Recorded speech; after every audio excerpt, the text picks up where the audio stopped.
Despite its childish and wildly immature nature, Talking with Dinosaurs is not intended for children.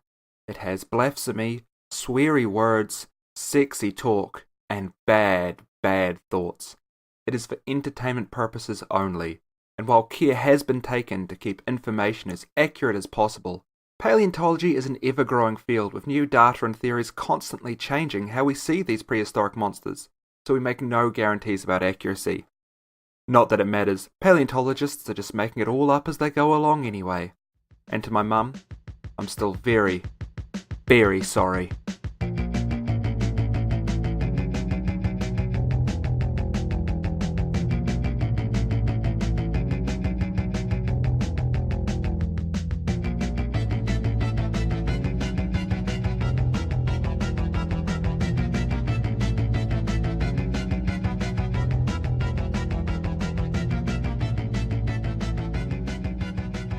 It's that time of the fortnight. Time for Talking with Dinosaurs, your favourite dinosaur comedy podcast, with more mentions of cloaca than substance, and not that many mentions of cloaca either, now that I think about it. Yeah, I am Stefan Ato, and I am back, transmitting as usual from the radio room of the reptiloid Killuminato that hold me prisoner, who assure me they definitely don't exist, and they don't secretly control the world governments. I am a little late this week, well, a lot late, due to the fact that the reptiloids had to jam scalpels into my toe, not as a form of torture, but to save my life after I had an ingrown tailnail that got infected.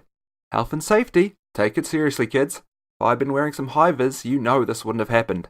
Anyway, I'm still a little goofy from the combination of the pain medication and the normal mind-altering chemicals the reptiloids give, or would give me if they existed, so if what I say today doesn't make a lot of sense, well, I guess that's not really that different from usual. I mean, I'm not exactly coherent at my best. I'm like a Jack Horner talking about the T-Rex being a scavenger, or Jack Horner talking about the Triceratops being a Taurosaurus, or Jack Horner talking about fucking anything. Anything at all except hadrosaurs. I'm just going to say it. Fuck you, Jack. You let them fuck up the raptors in Jurassic Park, and if it weren't for the Utah raptor being discovered, you would look like an absolute dick. You let us down. You were the inspiration for Alan fucking Grant. You were the chosen one. You were supposed to destroy the Sith, not join them. You were supposed to bring brilliance to the Force, not leave it in darkness. Oh, oh, this stuff is good. Seriously though, Jack, if by some weird freak of occurrence you end up hearing this, I'd love to have you on the show though. I've got a huge amount of respect for you. Just, hands off my Triceratops, yeah? Wait, where was I? Ah, yeah, goofy brain, painkillers, dinosaurs. Nah, not this week. Let's try something a little closer to our time, in one of my many periods when I'm allowed out of my cell to wander throughout this top-secret facility without any supervision. I passed the cloning facility and watched their pitiful attempts at cloning the ancient hairy elephant that humans had driven to extinction thousands of years ago. It made me wonder, what's the deal with mammoths? What's up with them? How they do? Mammoths have long captured humanity's imagination, some cultures in Siberia believing them to be water spirits. They would find bones and even frozen bodies that had drifted down from the glaciers along the rivers, and some people claim to have seen living ones which would emerge and escape back into the river. Some people believe crazy things. I mean, I believe that humanity landed on the moon, and the reptiloids always laugh when I say that. Anyway, the woolly mammoths superficially look like modern elephants, except bigger, hairier, more confident, and much, much gingerer. You know, like me. Hey, here's an interesting fact. Mammoth, mammoth, mammoth, mammoth, mammoth, mammoth, mammoth, is a completely valid English sentence. It's as real as that stupid fucking buffalo one. I mean, it doesn't have anything to do with mammoths as a species, but I really dig these painkillers. Woo! Mammoth! Wooey mammoth? Woolly woomoth. Sorry. Well, did you know that mammoth being used as an adjective to mean something big was coined by Thomas Jefferson, noted founding father, paleontology fan, and slave rapist? Dude did some terrible things. If you're an American and this information upsets you, please look into your own horrible, horrible history. No, not in an actual horrible history book. Those are for children. You better not be a child. I say a thing at the start of every episode to tell young people to keep away. I'm not having young troublemakers in my yard. Okay? Well, supposed to be talking about mammoths? Mammoths. Sorry. Right, depending on the species of mammoth, they could be anywhere from 3 to 4 meters tall and potentially weigh up to 12 tons. Being trampled by one would be like having 30-gram pianos dropped on you, or being trampled by 1,000 wiener dogs, depending on what your personal kink is. I'm not here to judge, I'm not here to yuck your yums. You do you. The threat of trampling was very real for humanity, as human and mammoth timelines and geography overlapped for a few thousand years. That's probably one of the main reasons that they're not around anymore. If there's one thing humans are good at, it's driving other species to extinction.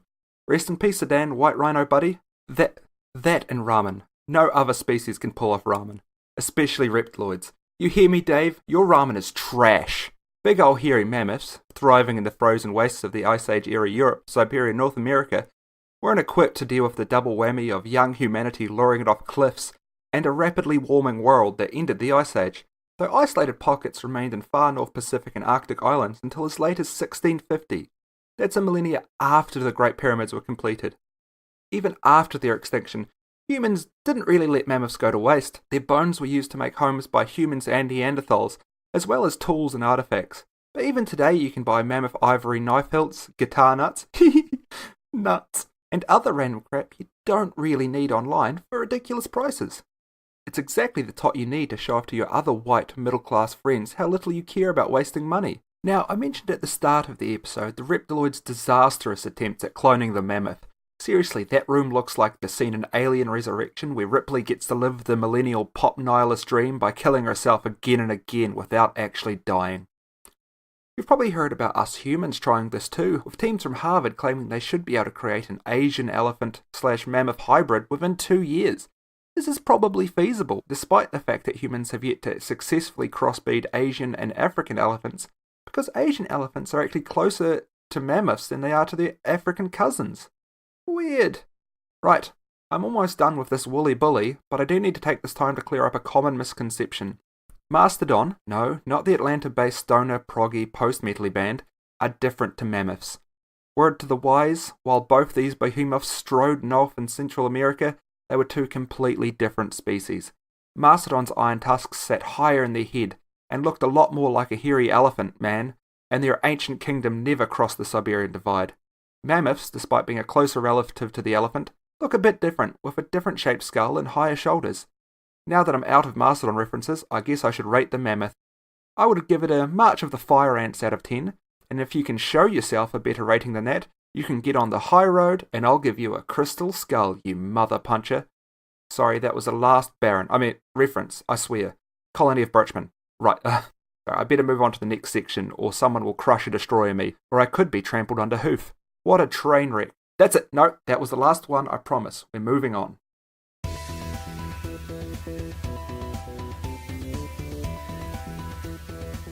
This is Kim, your friendly neighborhood ER nurse. I'm the host of People Are Wild, the only podcast that claims to bring medical entertainment, medutainment, on a weekly basis. I can be found on your favorite podcast listening app, iTunes and Google Play, and you could talk to me on Twitter at People Are Wild.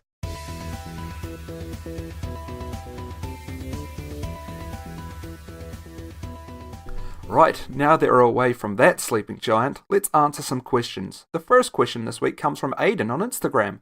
Look Aiden, you're famous now. Aiden asks, what do you reckon was the fastest dinosaur?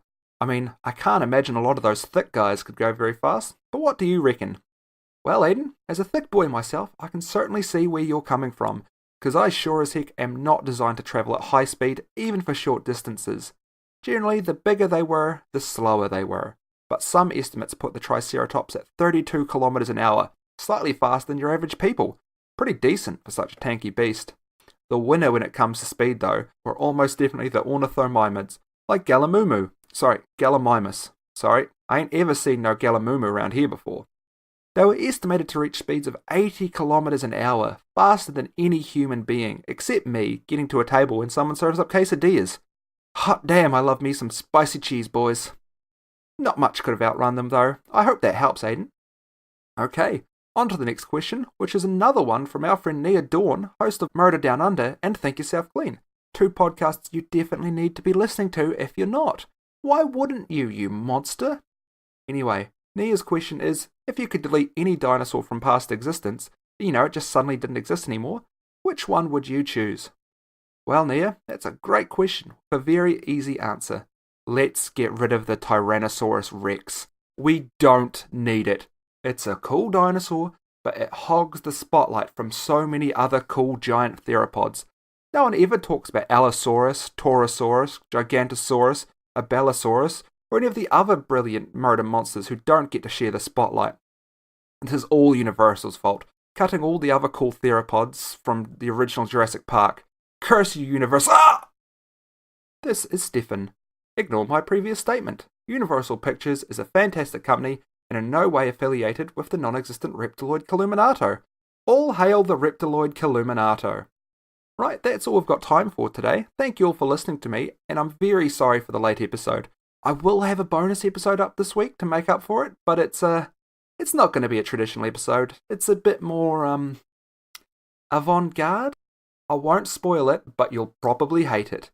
Feel free to skip it, but it's going to be there. I'd also like to give some extra special thanks to Adam Underfoot Donahue, designer of our awesome logo, for being an awesome, constant support. And thank you to everyone who's been hanging out and sharing with the Facebook page and group.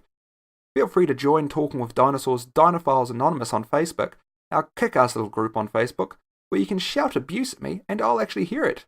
Apparently now you can also like the Great Reptiloid Conspiracy. I think I may have got the Reptiloids onto Facebook and I feel pretty bad for that, but they also claim they don't exist, so maybe it's a fan page? I don't know. Also, feel free to send me messages on Twitter, Instagram, and talkingwithdinosaurs@gmail.com. And definitely make sure to rate and review wherever you can. But maybe don't mention the fact that I'm constantly tardy. I mean, I'm like the great Douglas Adams. I love deadlines. I love the whizzing sound they make as they fly past. Anyway, the painkillers are starting to wear off, and I want to get this edited before I actually start to hear the nonsense I've garbled this week. So I'm out of here. I've been Stefan Ado, and we've been Talking with Dinosaurs.